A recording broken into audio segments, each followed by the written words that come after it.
శివాయ. ఓం నమో నారాయణాయ. చతుర్ముఖ బ్రహ్మదేవాయ నమః. కర్మ నివారణ నరదృష్టి నివారణ కాళభైరవాయ నమో నమః. ఓం గణానాం త్వా గణపతిగం అవామహే కవిం కవీనాపవస్రవస్తవం జ్యేష్ఠరాజం బ్రహ్మణాం బ్రహ్మణస్వత ఆనశృణ్వన్ నూతభిస్సేదసాదనగం శ్రీమహాగణాధిపతయే నమః. హరి ఓం. మా ఛానల్కి స్వాగతం. చూస్తున్న వీక్షకులకు ప్రేక్షకులకు ప్రియ కాళభైరవ భగవద్బంధులకి స్వాగతం పలుకుతూ మమ్మల్ని ఎంతగానో ఆదరిస్తూ ఉండబడినటువంటి ప్రియ సోదర సోదరీమణులకు, జ్యోతిష్ అభిమానులకు, సనాతన ధర్మ సంరక్షకులకు అందరికీ కూడా అందరికన్నా ముందుగా వినాయక చవితి పండగ శుభాకాంక్షలు. అందరికీ శుభాలను జయాలను ప్రసాదించాలని మనసారా విఘ్నేశ్వర స్వామిని కోరుకుందాం.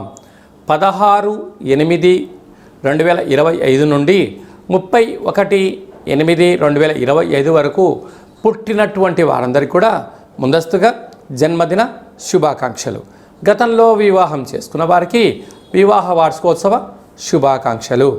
ద్వాదశ రాశుల్లో గ్రహగమనాన్ని ఒకసారి వీక్షింపచేద్దాం. మిథున రాశిలో గురువు మరియు శుక్ర సంచార స్థితి, కర్కాటక రాశిలో బుధ సంచార స్థితి, సింహరాశిలో రవి మరియు కేతు సంచార స్థితి, కన్యరాశిలో కుజ సంచార స్థితి, కుంభరాశిలో రాహు సంచార స్థితి, మీనరాశిలో శని భగవానుడు సంచార స్థితితో ద్వాదశ రాశుల్లో గ్రహ గమనాలు ఈ విధంగా ఉన్నాయి. మిథున రాశి వారు శ్రావణమాస బహుళాష్టమి అమావాస్య సందర్భంగా అమ్మవారికి ఎలా పూజ చేయాలి, ఎలాంటి వస్త్రాలతో అలంకారం చేయాలో, గ్రహయోగం ఎలా పొందాలో ఈ వీడియోలో తెలుసుకుందాం. మిథున రాశిలో ఏ నక్షత్రాలు వస్తాయనగా మృగశిర నక్షత్రంలో 3వ పాదము, 4వ పాదము, ఆరుద్ర నక్షత్రంలో 4 పాదాలు, పునర్వసు నక్షత్రంలోని 1, 2, 3 పాదములు కలిపితే మిథున రాశి. రాశాధిపతి బుధ భగవానుడు. ఏడాది తర్వాత శుక్ర భగవానుడు మిథున రాశిలో సంచారం చేయడము, 12 సంవత్సరాల తర్వాత దేవగురు బృహస్పతితో కలిపి శుక్ర భగవానుడు మిథున రాశిలో సంచారం చేయడము ఒక రకమైన యోగదాయకంగా గమనించగలగాలి. స్థిరాస్తులు, చరాస్తులు, వాహనాలు, బంగారు ఆభరణాలు, షేర్లు, నూతన వస్త్రాలు, సంపూర్ణమైనటువంటి షేర్లలో ఆదాయాలు రావడము, గతంలో మీరు పెట్టుబడి పెట్టినటువంటి అధిక లాభాలతో స్థలాలు విక్రయాలు అవడుతూ బంగారు ఆభరణాలతో ఆనందకరమైన జీవితాన్ని పొందబోతున్నారు. అలాగనే రాశాధిపతి బుధ భగవానుడు కర్కాటక రాశిలో సంచారము చేయడం వలన మీ బుద్ధి, మీ పట్టుదల, ఏకాగ్రత, సహనం వలన అనంతమైన సంపద మీ సొంతం కాబోతుంది. తృతీయంలో ఏడాది తర్వాత రవి భగవానుడు సింహరాశిలో సంచారం చేయడం వలన తల్లిదండ్రులతో, గురువులతో సత్ప్రవర్తనగా ఉండండి. స్థిరాస్తులు, చరాస్తులు, అదృష్టం, ఆనందం మీ సొంతం కాబోతుందని చెప్పి కూడా గమనించగలగాలి. అలాగనే ఏడాది తర్వాత అర్ధాష్టమ కుజ సంచార స్థితి మిథునరాశి వారికి ఉండడం వలన వీలైనంత వరకు మౌనం, ధ్యానం, ఏకాగ్రత, ఆవేశానికి దూరంగా ఉండడం, అపహాస్యాలకు కూడా దూరంగా ఉండడం, యంత్రాలతో, ఆయుధాలతో ఎంతో జాగ్రత్తగా ఉండాలి అని చెప్పి జ్యోతిర్విజ్ఞానం తెలియచేస్తుంది. ఈ అర్ధాష్టమ కుజుడు కారణం వలన దయచేసి అప్పులు ఇవ్వద్దు, అప్పులు కూడా తెచ్చుకోవద్దు. అలాగనే భాగ్యస్థానంలో రాహు సంచార స్థితి ఉండడం వలన ప్రేమికులు, భార్యాభర్తలు సత్ప్రవర్తన, నమ్మకమే జీవితం అనే పరిస్థితి ఉండగలగాలి. లేకపోతే ఎవరికి వారే యమునా తీరయ్యే పరిస్థితి చాలా అధికంగా ఉంటుంది. రాజ్యస్థానంలో శని భగవానుడు జలరాశిలో సంచారం చేయడం వలన వ్యాపారాలు, ఎక్స్పోర్ట్స్, ఇంపోర్ట్స్ అండ్ బిజినెస్లు, స్థిరచరాస్తులలో అనంతమైన ఆదాయము మిథున రాశి వారికి సొంతం కాబోతుంది. ఇలాంటి కాల సమయంలో శ్రావణ మాసంలో బహుళాష్టమి, అమావాస్య ఈ 2 శనివారాలే వస్తున్నాయి కనుక కూష్మాండ దీపాన్ని వెలిగించడం, అమ్మవారికి లేకుండా కళవు వెంకటనాయక అన్నట్టుగా వెంకటేశ్వర స్వామివారికి లేక కాళభైరవ స్వామివారికి నీలం రంగు వస్త్రాలను చేయడం ఏర్పాటు చేయడము, స్వామికి నీలం రంగు పుష్పాలతో అర్చన చేయడము, నీలం రంగు కుంకుమతో ఇంటి ముందర ముగ్గు వేయడం వలన ఐశ్వర్యము మిథున రాశి వారి సొంతం అవుతుందని చెప్పి గమనించాలి. ఆగస్టు నెలలో ద్వితీయార్థంలో ముఖ్యమైనటువంటి పండగల గురించి క్లుప్తంగా సవివరంగా సంపూర్ణంగా తెలుసుకుందాం.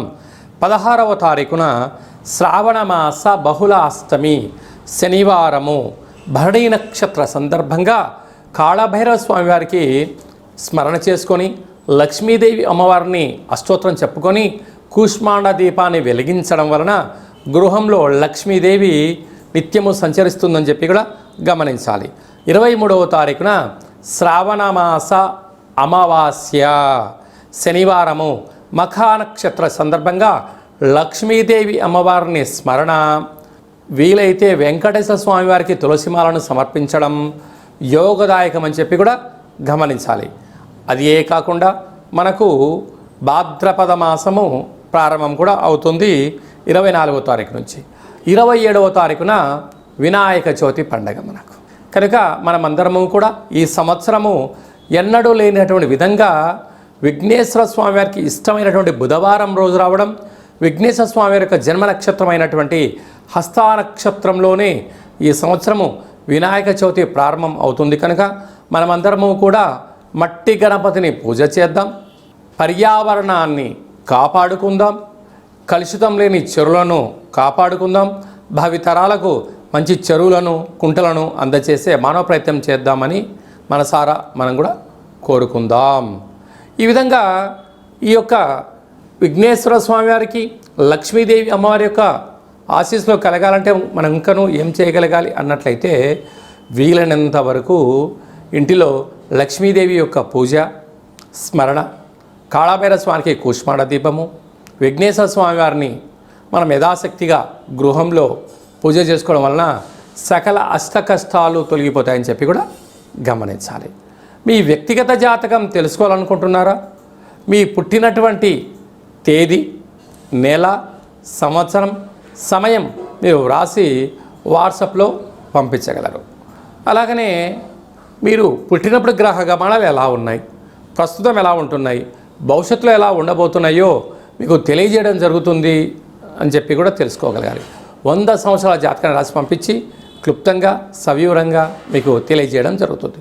చాలామందికి డేటా బర్త్లు లేనటువంటి వారికి పేరు యొక్క మొదటి అక్షరాన్ని అనుసరిస్తూ రాశిని తెలియచేస్తూ రాశి యొక్క స్థితిగతులు చెప్తూ రమణ శాస్త్రం ద్వారా అనగా గవళ ద్వారా కాళభైరవ ఉపాసన చేత భూత భవిష్యత్ వర్తమానాన్ని కూడా తెలియజేయడం జరుగుతుంది. కనుక జాతకాన్ని తెలుసుకుందాం, జీవితంలో రాబోయేటువంటి ఇబ్బందుల్ని ముందే పసిగడదాం, వాటిని సునాయాసంగా అధిగమిస్తూ అన్నింటా విజయం సాధించాలని మనసారా కోరుకుందాం. కనుక వ్యక్తిగత జాతకం తెలుసుకోవాలనుకుంటున్న వారు ఈ కింది నెంబర్ సంప్రదించి అపాయింట్మెంట్ తీసుకొని సంప్రదించగలరు. అందరికీ శుభం, జయం, లాభం జరగాలని కోరుకుంటూ ఆశీర్వచనం. ఓం శతమానం భవతి శతాయు పురుష సతేంద్రియ ఆయుష్యేవేంద్రియే ప్రతిష్టతి ధనం ధాన్యం బహుపుత్రలాభం శత సంవత్సరం దీర్ఘమాయు. సర్వే జనా సుఖినో భవంతు, లోకా సమస్తా సుఖినో భవంతు. సర్వం విఘ్నేశ్వరార్పణమస్తు. హరి ఓం. ఈ వీడియో మీకు నచ్చినట్టయితే లైక్ చేయండి, షేర్ చేయండి, మా ఛానల్ని సబ్స్క్రైబ్ చేసుకోండి. మేము చేస్తున్న ఆధ్యాత్మికమైన వీడియోలు అందరికన్నా ముందుగా మీరు చూడాలి అన్నట్టయితే గంట సింబల్ని ప్రెస్ చేయండి, అలాంటి బటన్ కూడా తెలియజేస్తూ ఈ భక్తి సమాచారాన్ని భగవద్బంధులకు మిత్రులకు చేరవేయండి. హిందూ ధర్మాన్ని కాపాడండి.